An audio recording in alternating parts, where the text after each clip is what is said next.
say that this is 50 years of OIC, and we all must again reiterate that how this organization came was because of the Palestinians being deprived of their homes, their rights, their human rights, their democratic rights.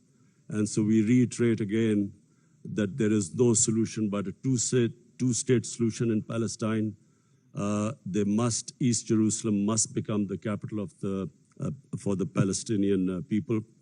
And the Golan Heights must be returned as the 1967 borders, which all the international conventions, the United Nations resolutions say so.